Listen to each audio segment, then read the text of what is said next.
Halo Moxmania semuanya, kembali lagi dengan Volken di sini. Baru beberapa hari lalu, Poco meresmikan HP terbaru mereka yang sempat gempar banget, yaitu Poco X3 NFC yang gak wajar harganya. Bagi yang belum nonton silahkan cek videonya ya. Kali ini kayaknya Poco bakal heboh lagi nih dengan produk yang satu ini. Ya, ini adalah HP terbaru dari Poco yang bermain di kelas entry level. Untuk harganya sih mulai dari 1,5 sampai 1,8 juta.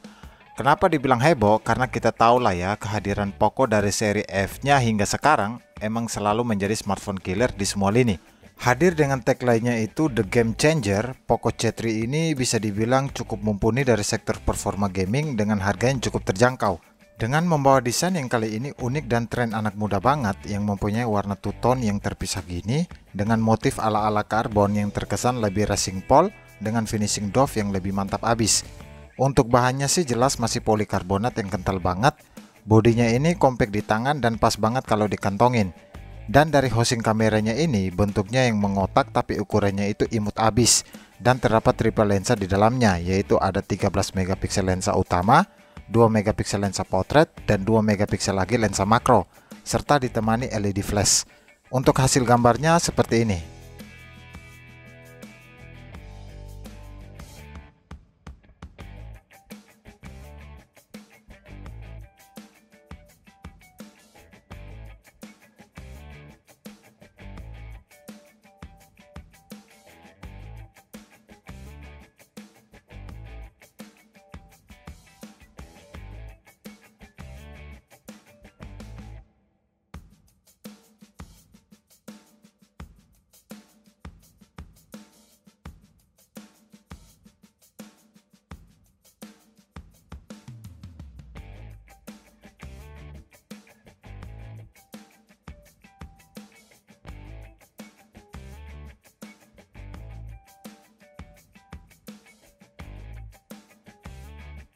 Untuk layarnya, Poco C3 ini gue bilang nuansanya tuh seperti HP entry level pada umumnya, yang dimana terdapat bezel yang tebal banget, desain poni water drop yang besar, yang di dalamnya tuh terdapat lensa 5 megapiksel.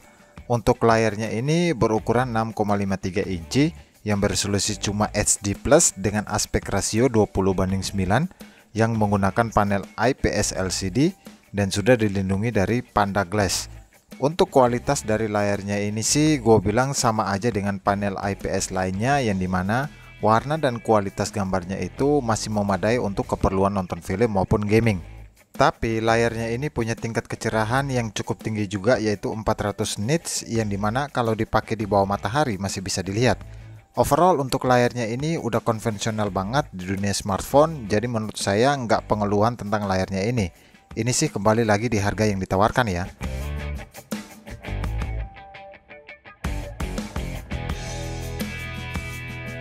Untuk dari segi fisiknya dari HP ini, kalau di kiri terdapat tombol power dan volume, di kiri ada SIM tray yang udah triple slot, dan di bawah ada micro USB dan speaker doang. Sedangkan jack audionya itu ditaruh di bagian atas HP. Untuk urusan performanya, Poco C3 ini memakai chipset besutan dari MediaTek Helio G35 dengan clock speednya itu 2,3 GHz. Ya menurut gua ini sih kalau dipakai untuk sekedar main sosmed nggak ada kendala yang berarti deh. Secara untuk urusan multitasking aja spot abis. Tapi kalau diajak main game yang nggak butuh grafik tinggi di HP ini bisa main dengan lancar jaya. Kalau diajak COD mobile itu masih nyaman dimainkan, dan kalau main PUBG M itu grafik yang didapat cuma smooth high aja. Ya kalau mau lancar tinggal masukin config aja deh.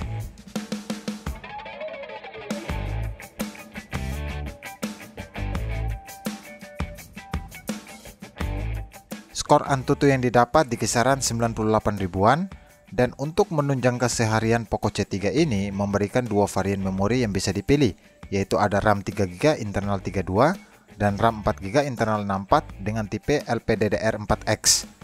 Dan pindah ke segi dayanya, HP ini menggendong baterai sebesar 5000 mAh dengan ditemani adaptor yang outputnya itu 10 watt. Ya untuk zaman sekarang baterai dengan 5000 mAh udah mencukupi lah. Dan ada yang gue suka banget dari HP ini soal durability dari baterainya ini. Meskipun SoC yang digunakan tergolong di kelas entry level, tapi soal efisiensi daya dari Helio G35 ini sangat-sangat baik sekali. Kenapa? Kalau diajak main game berat aja itu terkadang bisa tembus hampir 5 jam. Apalagi kalau dibuat sosmed dan nonton film, kayaknya sampai lupa diri tuh. Pokoknya baterainya ini awet pol dah. Ini sih salah satu berkat user interface yang di Poco C3 ini, yaitu MIUI 12 for Poco yang berbasis Android 10. Overall, HP ini sih bakal bersaing ketat dengan seri Realme C11, bahkan dengan saudaranya yaitu Redmi 9C yang notabene-nya itu sama persis dari segi spesifikasi. Malahan boleh gua bilang Poco C3 ini rebrandnya Redmi 9C. Untuk harga segitu worth it untuk dibeli? Gua rasa ini sih worth it aja, tapi semua tergantung selera dan masih banyak pilihan merek di luar sana dengan spek yang sama. Untuk sementara masih belum resmi di Indo ya, dan info update-nya itu di deskripsi bawah. Oke, segitu aja dulu kesan pertama dari HP ini. Jangan lupa subscribe channel ini berupa loncengnya juga. Oke, Volken di sini. Ciao.